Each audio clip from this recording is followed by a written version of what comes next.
오늘 할 영화가 레이더스예요. 레이더스. 인디아나 존스 1편이라고 할 수 있죠. 여러 가지 부비 트랩이나 장치가 있잖아요. 화살이 푹 나오고 땅떨어져서 채찍으로 건너가고 그런 함정들이 진짜로 유물이나 이게 보호하기 위해서 있는 거 아니죠. 진시황릉 가면 자동발이 있고 꺼지지 않는 불이 있고 사마천의 사기에 다 나와 있거든요. 가끔씩 보면 옛날에 함정 나오는 건 유적지가 있긴 있어요. 가끔씩 이제 유독가스 같은 게 나올 수 있지 않을까. 중요한 무덤들이기 때문에 도굴 하고 싶어 하는 사람도 있었을 거라고 생각하고 소문을 그렇게 그렇죠. 부풀려서 낸다. 실제로 이집트 사례들을 보면 구조라든가 위치는 일종의 기밀이에요. 보다 영화를 보다. 김경식입니다. 경희대 사학과의 강인욱입니다. 전공은 고고학입니다. 네, 영화로 인생을 배우고 사랑을 배우고 있는 복만대입니다. 네, 안녕하세요. 김시선 채널을 운영하고 있고 영화를 계속 배우고 싶어서 또 여기에 참석하게 된 김시선입니다. 안녕하세요. 저는 한국이집트학연구소의 광민수입니다. 역사를 보다에서 영화를 보다로 놀러 왔습니다. 보다 프로그램에서 두 교수님을 진짜 만나 뵙고 싶었어요. 귀에 익숙한. 사실은 이제 보다 채널은 그 보는 것도 좋지만 운전할 때 이제 들어서도 좋은 채널. 특히 오늘은 더 흥미진진한 게 교수님 분들이 영화를 좋아하신다고 그래서 또 특별히 또 이게 모셨어요. 아니 영화 싫어하는 사람은 없어요. 예. 특히 어떤 영화 뭐 좋아하십니까? 저는 사실 틀어놓고 공부를 많이 하거든요. 근데 저는 개인적으로 좋아하는 영화는 사실 소련 시절 영화를 되게 좋아해요. 옛날에는 이게 왜 명작인지 몰랐는데 뭔가 여유가 있으면서도 흑백이 주는 공백이랄까? 나이 먹었나 봐요. 좋아지기도 하더라고요. 어떻게 보면 좀 더 열정적이실 수도 있는 게 소비에트 영화들이 굉장히 프로파간다적이어서 음악이나 편집 방식이 약간은 사람들의 마음을 움직이게 하는 박자감이 있거든요. 선동 선동적이가 분위기가 있어요. 아니 행진곡이나 그런 거 보면은 러시아 쪽은 톨스토이부터 문학적으로 아주 깊이 있기 때문에 음악도 그렇고요. 제가 요즘에 사실 책을 하나 번역한 게 있어서 중국에서 잠깐만 홍보하시려면 아니. 요거는 저기 전공서적이라 번역 전공서인데 고조선을 중국과 북한이 공동 발굴을 하는데 중국 측 고고학자의 밤마다 쓴 발굴 일지를 제가 번역을 했는데 이 사람들이 웃기는 게 그 험한 60년대 초반에 아무것도 없는 데서 버금을 주고 영화 필름을 빌려와서 밤마다 돌려봐요 그거를. 거기서 나 오늘 영화 뭘 봤다 재미있었다 밤마다 품평회를 하는데 그걸 검색하면 유튜브에 다 뜨는 거예요. 그러니까 그 사람이 언제 어디서 발굴했는지 저는 가볼 수는 없지만 그 사람이 영화를 보면서 60년 전 고고학자와 뭔가 교감을 한 듯한 느낌? 이런 것도 전 좋았던 것 같습니다. 옛날 영화 특히 이제 소련 시절의 영화 고고학자답네요. 곽 교수님은 어떤 영화 좋아하세요? 저는 이 영화 뭐를 좋아하냐고 딱 얘기를 했을 때 딱 떠오르는 영화가 그렇게 많지 않은데 지금 조금 생각을 해봤을 때 제가 가장 먼저 떠오르는 영화는 다들 아마 좋아하실 거예요. 대부 트리올로지. 를 진짜 저도 이 영화를 한 20번은 넘게 본 것 같아요. 3편을 다 계속 그냥 김시선 투다. 예. 그런데 그게 오늘도 길어지겠네. 오늘도 길어지겠어. 근데 약간 저는 영화가 이렇게 업데이트가 잘 안 되고 있어요 요즘에는. 예. 근데 아무튼 대부분은 진짜 많이 봐가지고 인생 영화인 거예요. 장면 장면이 그냥 다 머릿속에 박혀 있고 어렸을 때는 3편이 1, 2편에서 조금 약한데 라고 다들 아마 생각하셨을 거예요. 저도 그렇게 생각했었는데 비교적 최근에 3편을 다시 봤는데 또 이게 또 다르게 보이더라고요.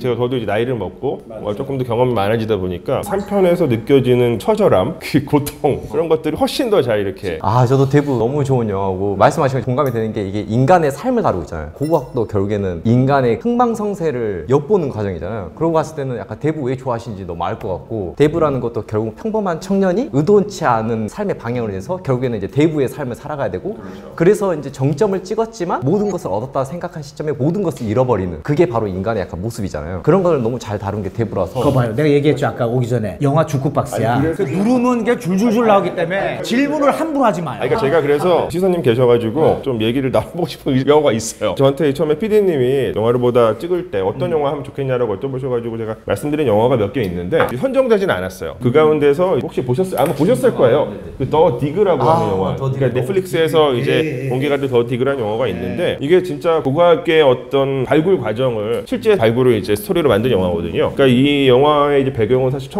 1939년이고 정말 중요한 발굴이에요. 그 영국 박물관 가보셨어요? 대형 박물관. 맞아요. 일반적으로 대형 박물관이라고 하는 그 박물관. 거기 이제 제가 그 왜 그 박물관 얘기를 꺼냈냐? 그 박물관에 가시면 보통 분들이 영국 놈들어 다 훔쳐만 오고 이런 식으로 반응을 하시거든요. 근데 영국 박물관이라는 박물관은 원래 애초부터 테마가 세계 문화예요. 그렇기 때문에 세계 각지에서 영국이 확보했던 유물들을 전시하는 박물관인데 이 박물관에서 영국 유물도 전시를 하고 있어요. 그 중에서 가장 대표적인 것이 서튼 후라고 하는 유적에서 출토된 투구거든요. 투구. 이것이 발굴되던 그 과정을 영화로 만든 것이. 근데 웃긴 영화입니다. 게 영국 거가 아닌데 다 영국에 다 있어요.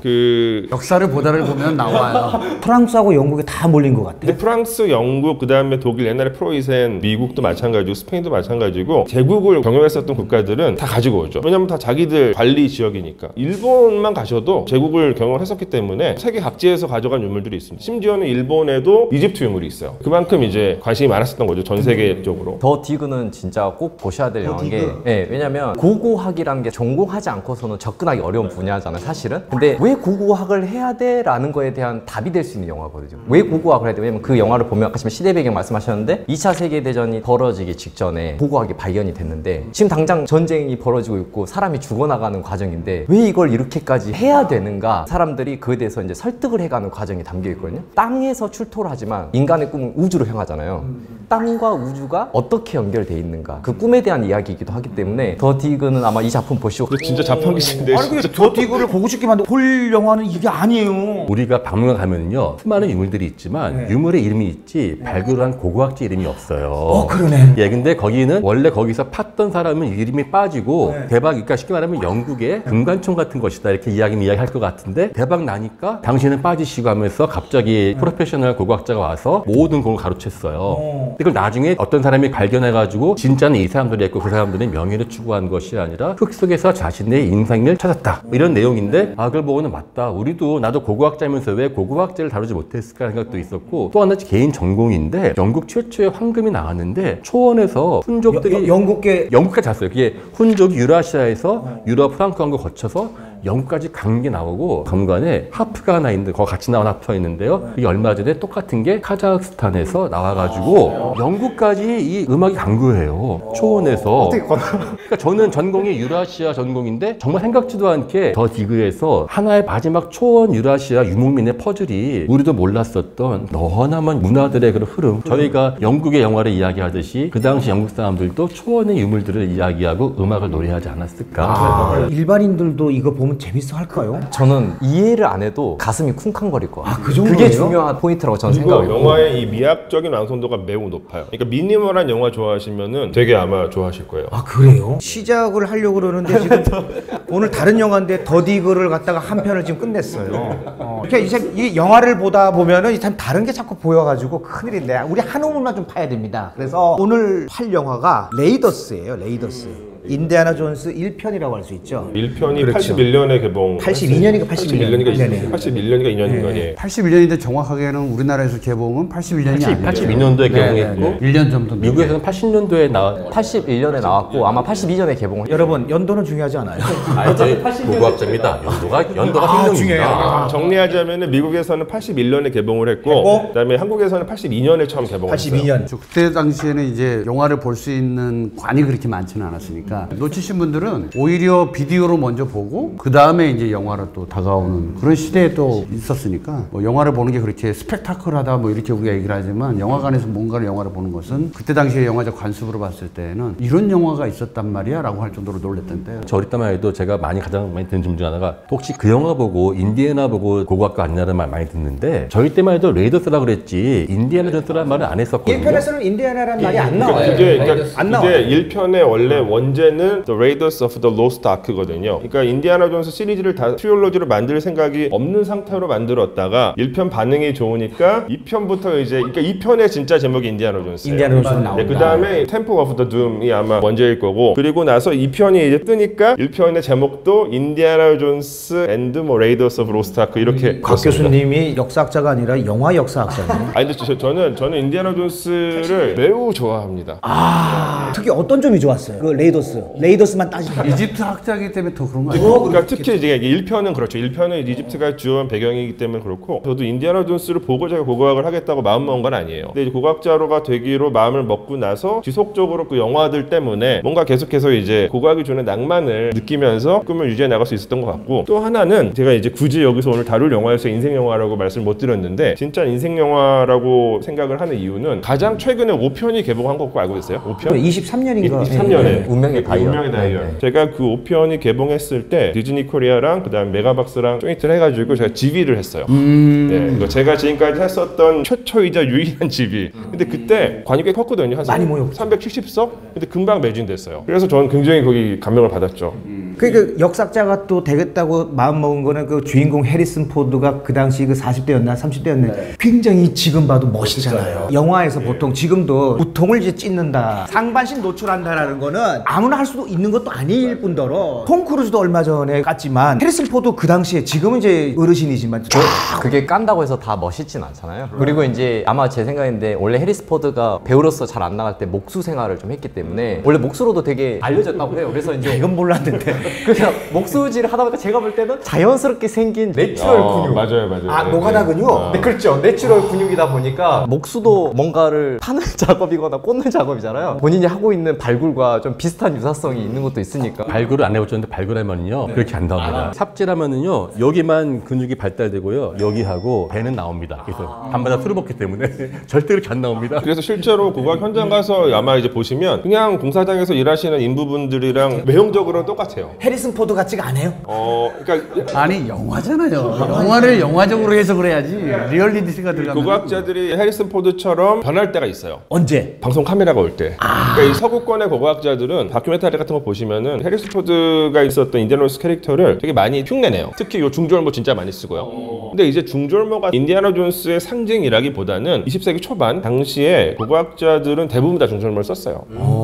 요즘은 안 쓰죠. 요즘은 이제 불편해요 오히려. 아니 영화적 패션이라는 게 있기 때문에 영화적 패션 이거 중요합니다. 한 캐릭터를 만드는 데 있어서는 영화적 전체 톤앤 매너도 좀 있어야 되지만 미술적인 부분도 되게 고민을 하지만 미술 안에 또 의상이 들어가 있거든요. 미술 안에 소품도 들어가 있고 분장도 들어가 있고 그러니까 모든 총칭 미술로 봤을 때 어떻게 설정할 거냐. 근데 우리가 흔히 하는 고고학적 분위기는 종사하신 분들은 잘 알지만 이거는 영화 전체를 끌고 가야 되는 인물이기 때문에 고고학자가 채찍을 멜 일이 전혀 없잖아요. 그 채찍 하나 들고. 네, 일단 채찍을 먼저 들고 간다는 거지. 그래 채찍까지는 이해가는데 고고학자가 단추를 2개? 3개? 4개? 4개? 아, 영화 보세요. 4개를 풀러서 더운 도시예요, 거기. 더운 근데 날. 그러다가 3편에서는 똑같이 입는데 넥타이도 매요. 또 달라지는구나. 예. 영화 처음 만들 때 과연 실제 어떤 고고학자를 카피했을까가 되게 고고학자들 사이에서 논란이었어요. 그럴 수 있겠네요. 예, 모델을 한 게 있을 거 아니에요. 근데 모델이 많아요. 많은데 굉장히 많아요. 그 중절모를 쓰고 채찍을 휘두르면서 사막 탐사한 거는 랭던 워너라고 하는 하버드 대학교의 교수인데 한국에서도 왔었어요. 랭던 워너는요 실크로드를 탐사할 때 거기는 뱀도 많고 현지인들이 엄청나게 비협조적이니까는 권총과 이러한 채찍이 필요했었고 나중에 이 사람이 메가더 장군이 이제 일본 점령하고 났을 때 그 당시 일본에서 근무하면서 한국도 와서 우리나라에서 최초로 고고학 발굴한 것이 경주의 호우총이라는 킬러 구분인데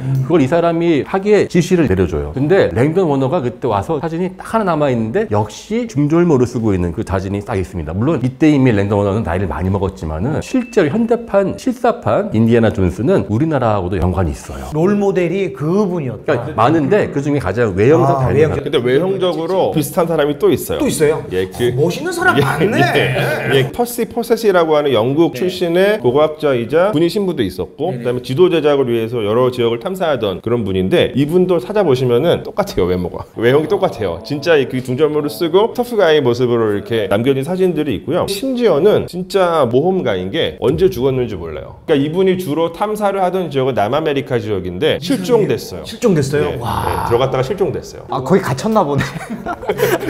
근데 영화적으로 보면은 저는 어떻게 해석했냐면 이 정보를 전 몰랐으니까 저는 어떻게 해석했냐면 각본사람이 조지 루카스잖아요. 이제 조지 루카스가 사실 이거 썼을 때 스타워즈랑 동시에 이 작품을 썼단 말이에요. 레이더스를. 그 스타워즈를 보면 광선검이 나오잖아요. 어떻게 보면 거기서 나오는 캐릭터가 광선검이란 무기를 가지고 있으면 레이더스에서는 이 캐릭터 어떤 무기를 가지고 있으면 좋을까 생각했을 때 채찍을 더했다고 저는 생각을 했거든요. 고고학자의 무기는 이걸 텐데. 근데 이것도 좋잖아요.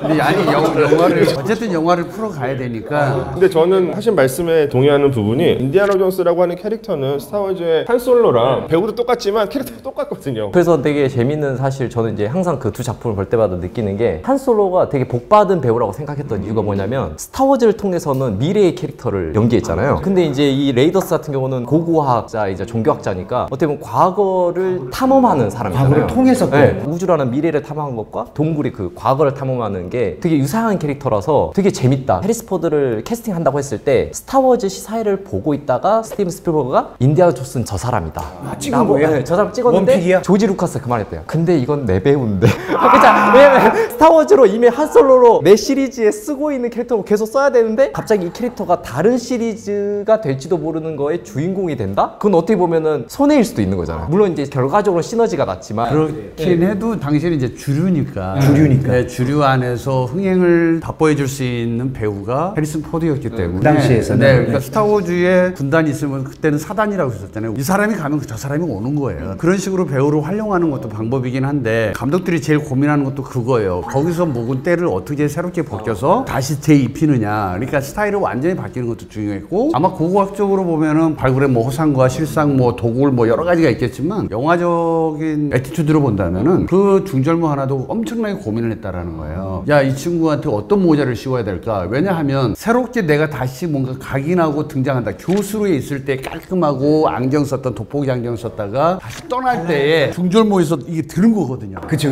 그러니까 이 내 가려진 클로즈업을 어떻게 새롭게 이걸 변화를 줄 거냐에 고민이 있는 거예요. 그러니까 이게 뭐냐면 조명하시는 분들이 제일 싫어하는 게 여기도 조명하시는 분들 있잖아요. 모자예요. 우리나라에서는 삿갓인데 이게 애매하거든요. 사이즈도 촬영 감독이 제일 잡기 힘든 게 삿갓 썼을 때 이거 어디까지 라인을 잡아야 되는지. 근데 늘 보면은 변화를 내가 어떤 의지를 표명한다 이럴 땐 늘 숙였다가 올려요. 여기에 싹 들어 올려졌을 때 표정에 대한 의미가. 저 예전에 60년대 유행의 70년대 TV 드라마 있죠. 전우라는 거. 네네. 컴백. 전우. 빅 모로가 보면은 그 사람만 철모 각도가 달랐거든요. 약간 삐딱하게 있어서 근데 멋있더라고요. 옛날에 흉내를 쏘면은 저는 안 맞아요. 아, 이게 일부러 각도 맞춘 거였군요. 그때 요 레이더스 81년에 개봉했고 의상 하나로만 해도 지금 편집돼서 좀 짧게 나가겠지만 지금 1시간 얘기했습니다. 자, 그 영화 간추려서 우리 김시선의 얘기를 한번 들어보겠습니다. 아, 네. 고고학과 종교학을 전공하고 있는 조스 박사가 있는데요. 굉장히 이제 험한 곳들을 다니면서 고고학을 발견하고 학생들을 가르쳐온 교수님인데 어느 날 하루는 정보국에서 요원들이 찾아옵니다. 근데 이 정보국에 찾아온 사람들이 하는 말이 이 시대 배경이 히틀러 나치 독일이 활약하고 있었던 그런 시기인데 요원들이 정보국에서 하는 말이 히틀러가 사실은 미술이라든가 영화라든가 이런 거에 굉장히 관심이 많았던 사람이었는데 특히나 이제 종교학적인 부분에서도 유물을 하나 찾고 있었다는 거죠. 그게 뭐냐면 유대인들의 10계명이 담긴 성계였다는 거고 이 성계가 어떤 특별한 능력을 가지고 있어서 이 성계를 가지고 있는 히틀러의 군대가 막강한 군대로 변신할 수 있다라는 설정이 들어가 있고 그래서 이 히틀러 나치보다 먼저 찾아. 이 연합군에서. 성계를 찾아야겠다라는 요구를 하게 되고 그래서 이제 존스 박사가 히틀러 나치보다 더 빨리 찾기 위해서 모험을 떠나는 이야기가 레이더스입니다. 지금 또 교수님들도 얘기했지만 고고학에 대한 환상을 가지게 되는 거예요. 사실 처음에 고고학 그러면 뭐 어르신, 할아버지, 아니 죄송합니다. 진짜 난 그랬었어요. 그 당시 나 10몇 살이었으니까. 근데 되게 잘생기고 액션도 막 싸움도 잘해. 이런 분이 나와서 이렇게 환상을 갖게 됐었는데 이와 관련해서는 매우 또 잘못된 오해가 있다라는 얘기가 있는데 이거 어떻습니까? 사실 뭐 다 우리가 그렇게 채찍 들고 휘두른 줄 아는데 저희가 그렇게 했다가는 선행범으로 잡혀가죠.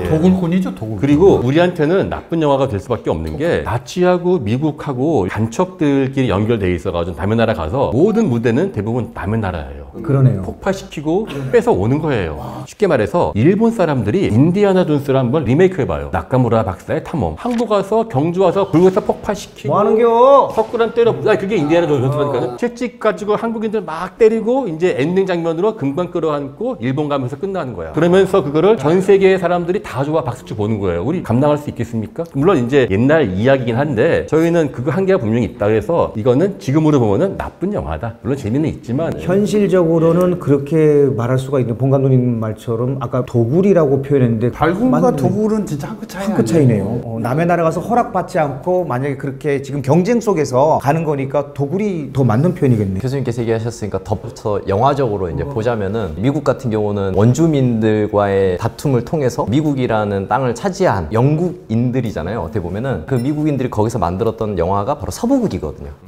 그러니까 어떻게 보면 그거를 가져온다면 이 인디아나 존스라는 캐릭터는 다른 나라에서 벌어지는 서부극인 거죠. 실제 모습도 보고 있으면은 약간 서부극 캐릭터 같아요. 권총만 없을 뿐이에요. 권총도 있어요. 아, 권총. 맞다. 권총도 있죠. 예. 근데 이제 주로 채찍을 쓰니까 예. 그래서 여러 면으로 또 우리가 한 측면으로 바라볼 수는 있다. 이렇게 말할 수 있을 것 근데 같아요. 이게 또 한편으로는 그러니까 저는 사실 인디아나 존스를 비교적 긍정적으로 평가하는 편인데 내용 자체는 사실은 말씀하신 것처럼 문제가 되게 많이 있어요. 그렇지만 고고학이라는 학문 전체에 있어서는 상당히 긍정적 감독에 영향을 끼친 영화예요. 실제로 미국이나 유럽 쪽에서 독일 쪽의 통계를 제가 본 적이 있는데 인디아나 존스 영화가 80년대 초반에 개봉하고 나서 대학의 고고학과를 지원한 학생들의 숫자가 두세 배로 늘어났어요. 제가 경험했었던 뭐 영국이나 다른 이제 서구권의 고고학자 선생님들은 당연히 문제가 있는 걸 알고 있지만 이 고고학이라는 학문이 갖고 있는 어떤 낭만성, 우리의 시공간으로부터는 좀 멀리 떨어진 낯선 시공간으로의 모험을 하고 있다 하는 그런 직업이다. 근데 인디아나 존스는 그런 모험을 조금 이제 잘못된 방식이긴 하지만 어쨌든 보여줬다. 열정을 보면은 그렇게 느껴져요. 수업하다가도 제안이 들어와가지고 할 때도 흥분해가지고 어쩔 줄 몰라면서 빨리 가고 싶어가지고 이데올로기적인 나라 간의 뭐 이런 이념보다도 그 자체, 그 성계 자체 발굴하는 의미, 전 인류적인 마음으로 사실은 간 거잖아요. 그죠? 두 분 학자님을 모시니까 영화를 영화로 보지는 않는구나. 어쨌든 우리가 볼 때는 뭐 어떤 사대주의든 미국의 어떤 식민지적 사관이든 이런 걸 다 빼더라도 당시에는 못 봤던, 그동안 볼 수 없었던 판타지를 제공했던 영화로서는 되게 기능을 했었고, 지금은 뭐 이집트 우리가 쉽게 얘기하지만 당시에는 이집트를 가볼 수도 없었고 정말 미지의 곳이고 알면 알수록 궁금했던 데고, 뭐 피라미드 자체가 교수님은 이제 늘 나와서 이제 얘기를 해주시니까 조금 믿으면 가는데 거기에 대한 판타지가 너무너무 강했단 말이에요. 이게 정말 인간이 지은 거냐 아니냐 뭐 이러면 실제 불가사의 중에 하나. 네, 그 안에 들어가면 뭐가 있을 것도 같고 하는데 한 캐릭터를 따라가서 그 화면에서 재미를 봤다. 이건 오락 영화로서의 기능으로서 우리가 봐야 되는데 중요한 지적입니다. 이제 요거를 이제 한꺼번에 벗어놓고 뒤에 와서 이제 따지기 시작하잖아요. 현실적으로 보면. 아, 그럼 이거 청문회 바로 들어가야 돼.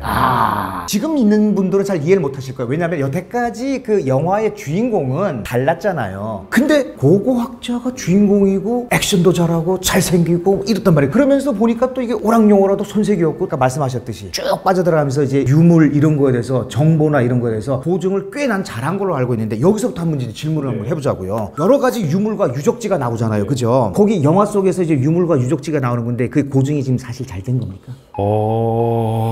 이게 되게 답이 안 나오는데. 아니, 그러니까 왜냐면 이게 사실은 되게 복잡해요. 왜냐면 이집트가 레이더스에서는 주된 테마이기 때문에 저는 심각하게 살펴봤는데 20번 이상 보셨으니까. 그렇죠. 20번도 더 봤을 것 같아요. 그러면 첫 번째 그 황금 인디오 여상. 그거는 제 전공에서 벗어나는 그 아메리카 대륙의 유물이긴 한데, 그거는 실제한 어떤 유물을 모티브로 해서 만들어진 아이템이기는 해요. 틀라졸테올트이라고 하는 그 아즈텍 문명의 여신을 묘사한 출산하는 여신이고, 자세히 보시면 애 낳고 있어요. 그게 실제 모델이 된 유물이 있습니다. 그러니까 덤바르튼 오크의 출생상이라고 하는 그 상이 있는데, 이게 이제 추정되기로는 과거에는 한 14에서 16세기 아즈텍 문화권에서 만들어진 상일 것이다 라고 여겨졌었는데, 비교적 최근에 다시 면밀하게 조사를 해보니까 이거는 진짜 아즈텍 유물이 아니라 19세기에 아즈텍 유물을 흉내내가지고 만든 레플리카나 혹은 뭐 짝퉁일 것이다 라고 이제 보통 요즘 얘기하고 있죠. 그러니까 이게 착안을 한 거, 영화적으로 좀 푼 거죠, 감독님. 그죠? 그렇죠. 그런 부분들이. 근데 그리고 또 한 가지는 황금 무상을 정확한 어디 유적이라고 나오진 않아요. 남아메리카라고 나와요. 근데 아즈텍 문명은 남아메리카에 있는 문명이 아니거든요. 우리가 또 막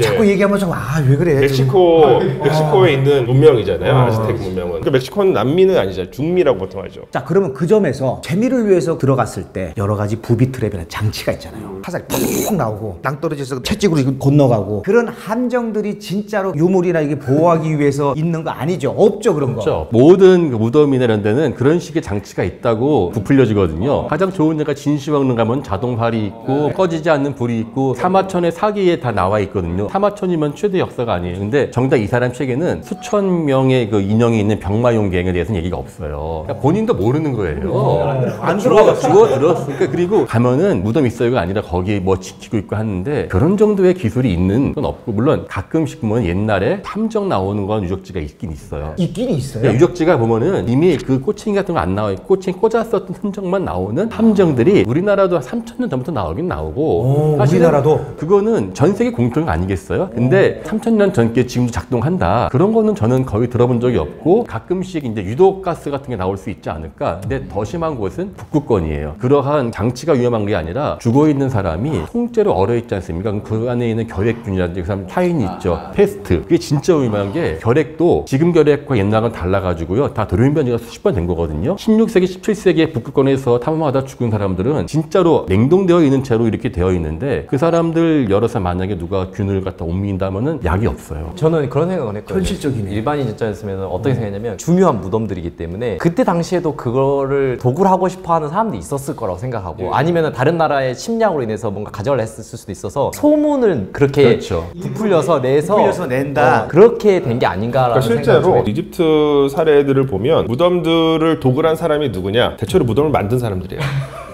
설계자들이고. 예, 그 당시에는 특히 왕묘 같은 경우는 구조라든가 위치는 일종의 기밀이에요. 그러니까 이집트에서는 그 무덤을 도굴했었던 사람들을 체포해가지고 고문해서 그 신문하는 그런 과정이 기록되어 있는 파피루스가 나오거든요. 근데 보면 상당수가 그 무덤을 이제 만든 장인들 혹은 그 무덤을 이제 잘 지키라고 고용했었던 경찰 병력들, 이 사람들이 이제 무덤을 도굴하죠. 저는 이 첫 장면을 영화적으로 좀 보자면은 그 스티븐 스필버그의 굉장히 큰 장점이라고 생각하는데 저는 스티븐 스필버그가 다른 타 감독들보다 제일 잘하는 게 뭐냐면 가이드를 설명을 정말 잘해요.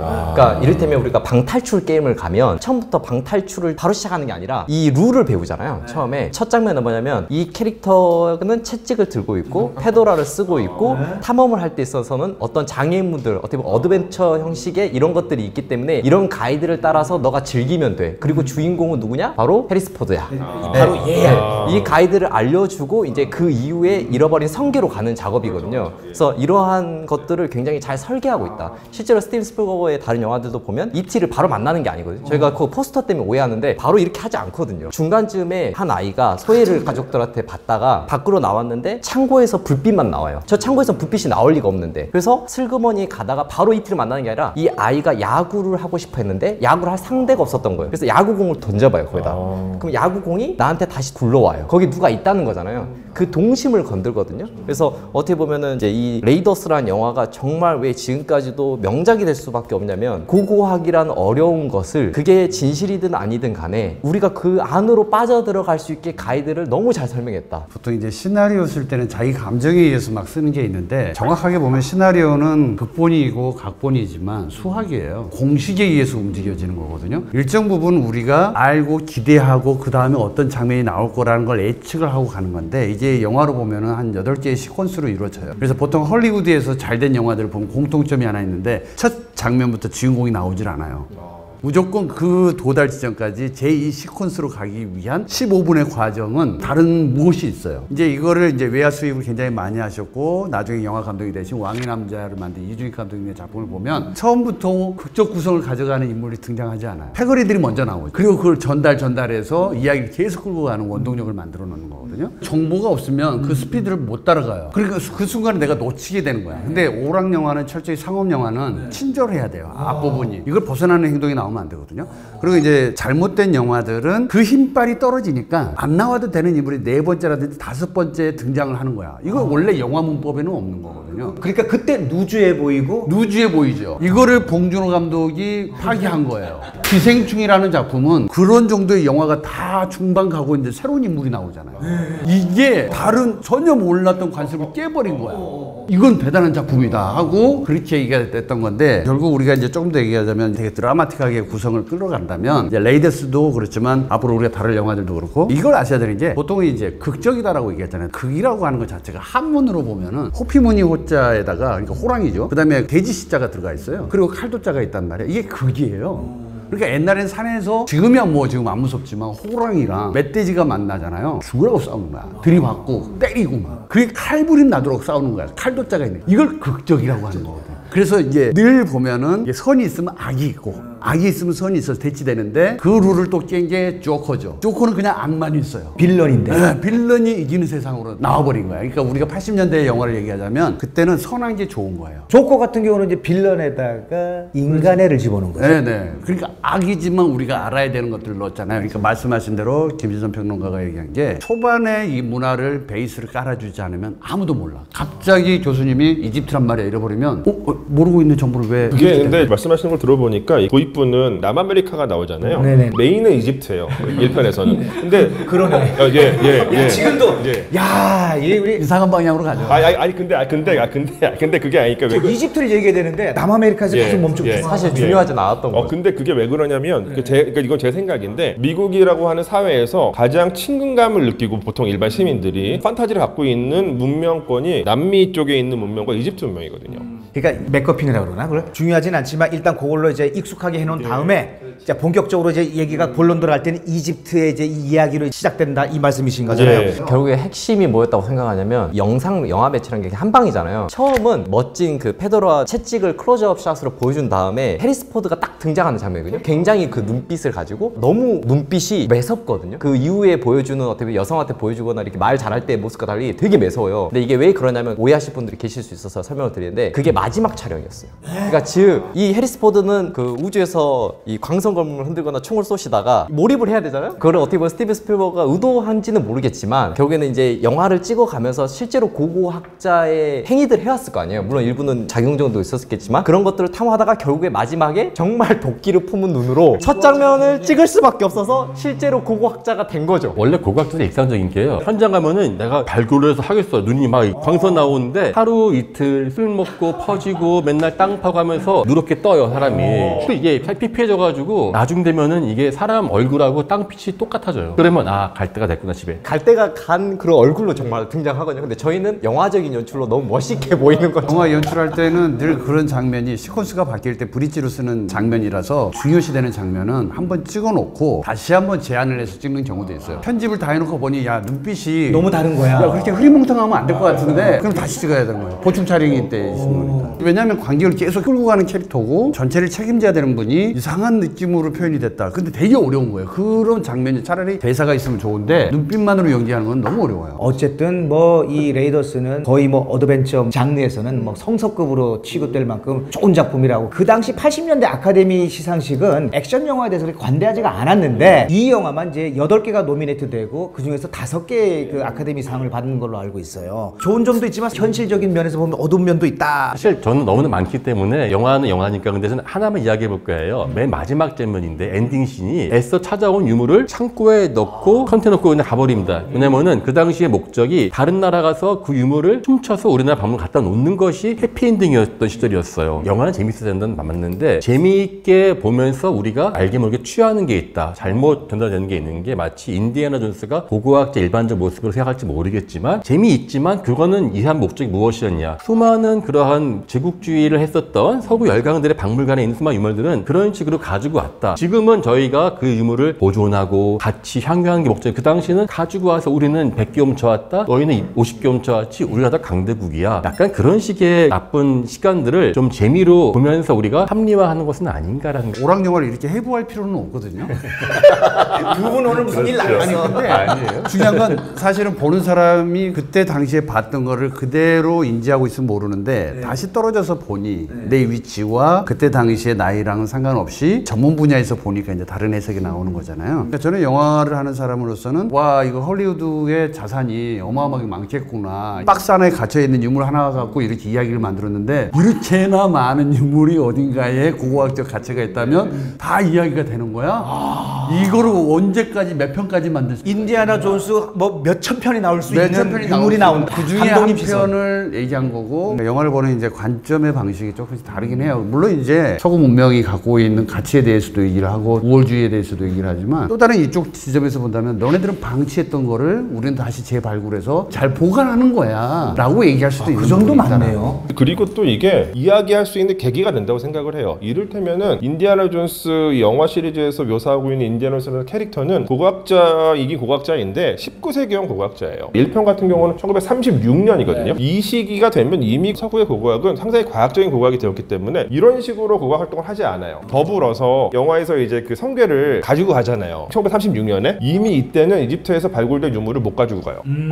1922년에 이집트에서 투탕카멘 무덤이 발굴되고 나서 이집트 정부가 그 이후부터는 굉장히 엄격하게 유물 반출을 금지시킵니다. 그러니까 이때 36년에는 못 가지고 나가죠. 만약에 갖고 나갔다 그럼 그거는 뭐 얄짤없이 약탈문화재라고 부를 수가 있는 얄짤없이. 예. 근데 이 레이더스에서 이제 우리가 이제 보물 찾기를 해야 되잖아요. 사실 보물 얘기를 해야 되는데 이집트로 가시려는 거죠? 그렇죠. 이제 가요. 이제 가.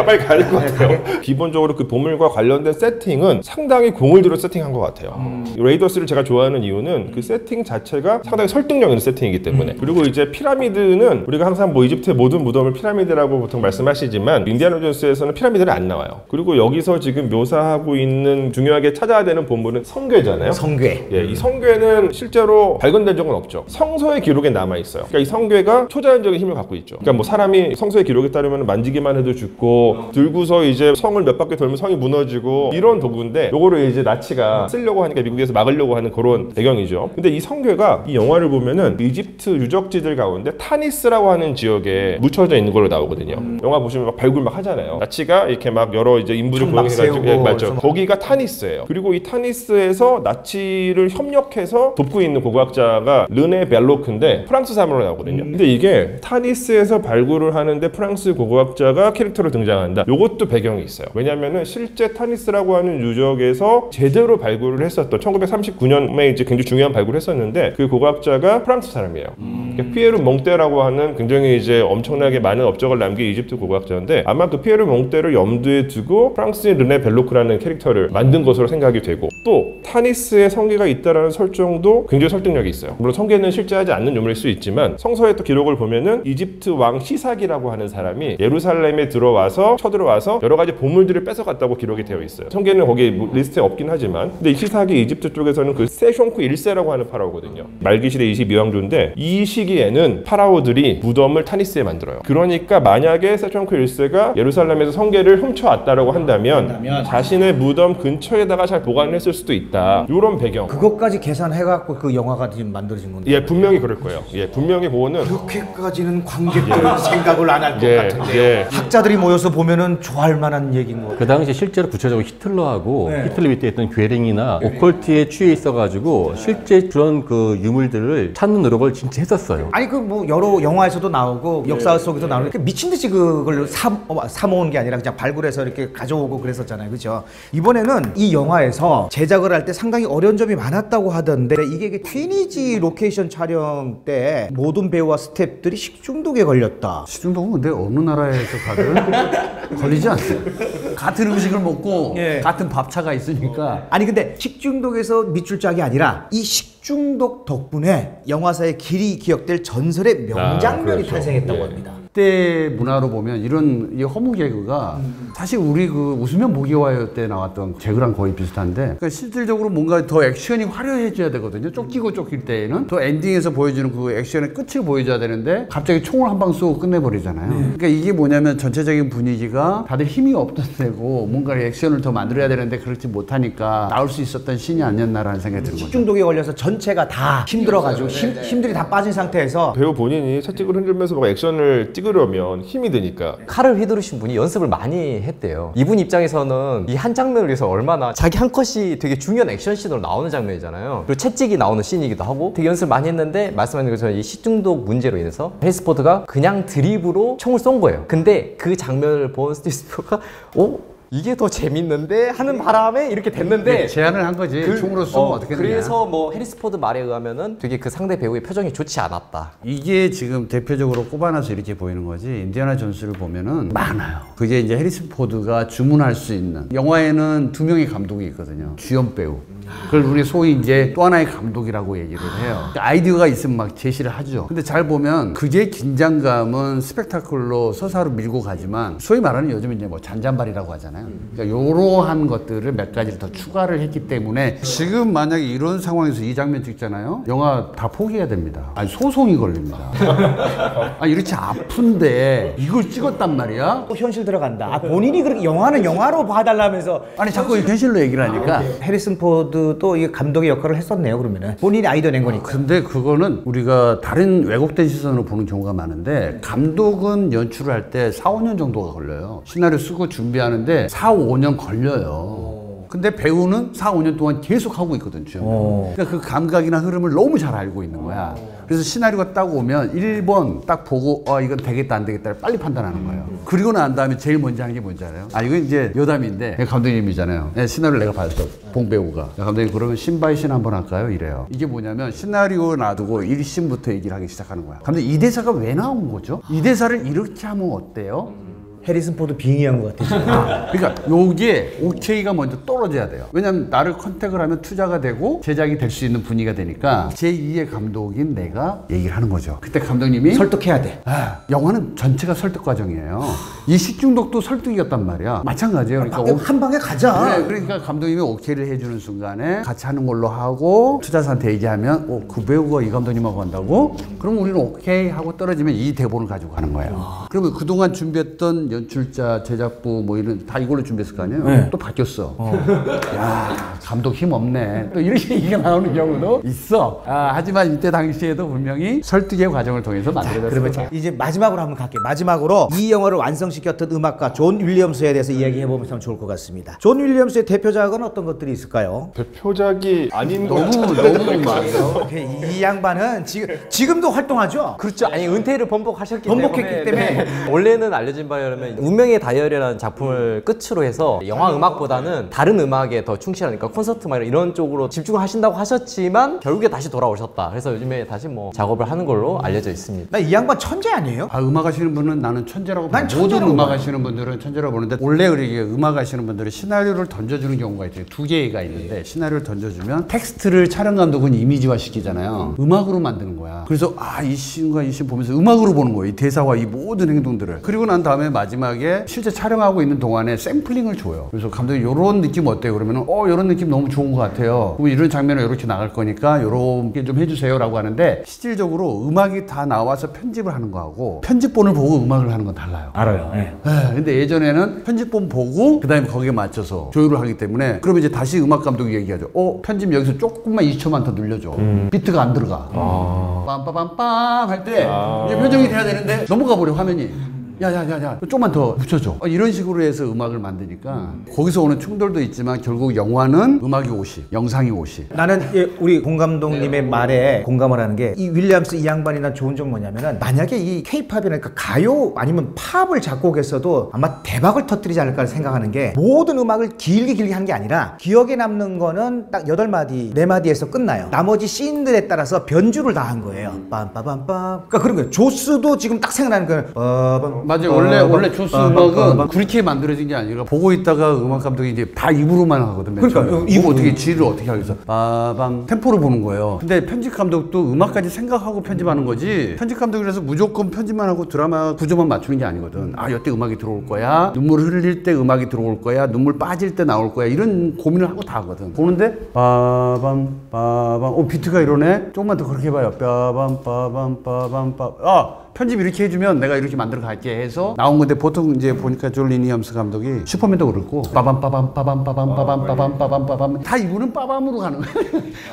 아니 그게 가요로 따지면은 포크송 있잖아요. 기억할 만한 건 4마디에서 8마디인데 그걸 갖다가 이제 그 영화에 따라서 그 템포를 갖다가 다 맞춰서 이렇게 한 거거든요. 제 생각인데 엔니오 모리코네는 약간 설레는 음악을 하는 사람이고요. 한스 짐머는 긴장감을 만드는 감독이고 히사이 시조 같은 경우는 소풍을 떠나는 느낌이고 그리고 이제 존 윌리엄스는 앞에서 말씀하셨다시피 오프닝을 정말 잘 만들거든요. 그래서 실제로 존 윌리엄스가 뭐 LA 올림픽이라던가 서울 올림픽 때 썼던 빵빠레의 음악을 만들었던 사람이기도 아틀란타 하고 올림픽. 네. 등장하는 어떤 등장신들 그렇지. 이런 것들을 주요 보는 편인 것 같아요. 저는 가장 전형적인 헐리우드를 위한 음악가라는 생각이 많이 들었었어요. 이 사람은 철저하게 그러한 등장하고 스펙타클한 긴장감을 높여주는데 다른 분도 많이 있지만은 존 윌리엄스는 진짜 몇 마디, 4마디로 사람들을 그냥 평생 남게 하는 천재 같아요. 나중에 이제 한 100년, 200년 정도 시간이 지나면 오늘날 우리가 뭐 베토벤이나 모차르트 듣는 것처럼 존 윌리엄스를 평가하게 되지 않을까 싶어요. 그리고 이게 오케스트라 음악에서 좋은 점이 뭐냐면 그러니까 요거는 뭐 제 얘기긴 한데 제가 11월 달에 서울 시향이랑 같이 뭐 하는 게 있어요. 잠깐만 이거 또 약간 책 홍보였고 이거 지금 무슨 홍보입니까? 11월 달에 뮤직 콘서트 같은 걸 해요. 그러니까 거기서 고고학이나 이집트 관련된 음악을 연주하고 제가 거기 배경 설명하고 이런 식으로 하는데 제가 서울시향 그 관계자분한테 그러니까 지휘자랑 그 거기 오케스트라 분들한테 무조건 이 레이더스 마치 해야 된다 라고 해서 넣었습니다. 그래요. 네, 이 음악까지 완벽한 영화가 아니었나. 그 81년에 제작했는데 어쩜 이렇게 오락이면 오락 그리고 또 이 고증할 수 있는 이 역사 영화를 통해서도 또 얻을 수 있는 개인적인 거 그리고 또 음악까지도 방점을 찍었습니다. 사실은 이거 얘기하면 또 한도 끝도 없는데 오늘 뭐 시간 관계상 뭐 여기까지 해야 될 것 같습니다. 오늘 뭐 이 레이더스에 대해서 얘기해봤는데 어떠셨는지요? 상당히 재밌었고요. 네네. 역시 시선은 사람이 많으면 많을수록 다양해진다. 다양해지. 와, 저야말로 진짜 이거 하면서 배워요. 그리고 진행이 아니라 솔직히 여기 오면은 내가 많이 들으면서 막 신나. 그 내가 딱 예 그렇고요. 저 다음 주 이래야 되는데 내가 들뜨고 막 신나요. 재밌으니까. 본 감독님은요? 일단 영화하는 사람으로서는 돈을 벌어야 된다. 왜냐하면 그래야 판타지를 자기가 실현하고 싶은 걸 하는 것이지. 조지 루카스가 돈이 없었다면 이건 못 만든다. 못 만든다. 투자한 만큼 나오는 건데 일컬어서 각본가가 한 줄로 저 평야에 말 1000마리가 뛰어오고 뭉게구름이 피어난다 한 줄이잖아요. 네. 돈이 얼마야. 그러니까 각본가가 말하는 대로 내가 찍고 싶은 영화 이건 돈이 있기 때문에 가능한 거예요. 이게 기승전 머니 이집트도 가고 싶고 아니 근데 나는 오늘 진짜 이집트는 제가 죽기 전에 꼭 가보고 싶은 게 소원이어가지고 오늘 이집트 얘기 별로 안 나왔어요. 아니 기도를 많이 하고 있었는데 그래도 뵙고 그래서 역사를 보다 해서도 이집트에 대한 얘기 많이 해주실 때마다 정말 너무 행복하더라고요 간접적으로. 자 시선님. 저는 이제 어차피 영화 얘기를 하고 있으니까 운명의 다이얼까지 꼭 보셨으면 좋겠어요. 시리즈 전체로 너무 완성적인 이유가 뭐냐면 아주 오래전 자기가 꿈꾸던 고고학이 있었던 과거로 갔지만 결국 현실로 돌아와서 내가 소중히 여기는 사람들을 만나면서 끝나거든요. 결국에 무엇을 찾지만 가장 중요한 것은 현재다. 과거가 아니라. 그런 것들을 보여주는 거기 때문에 레이더스의 빵빠레 소리 들으시면서 마지막에 운명의 다이얼까지 보시면서 나는 지금 이 순간 내가 찾고자 하는 건 무엇인지 한번 생각해 보시면 굉장히 좋은 영화가 될 거라고 생각합니다.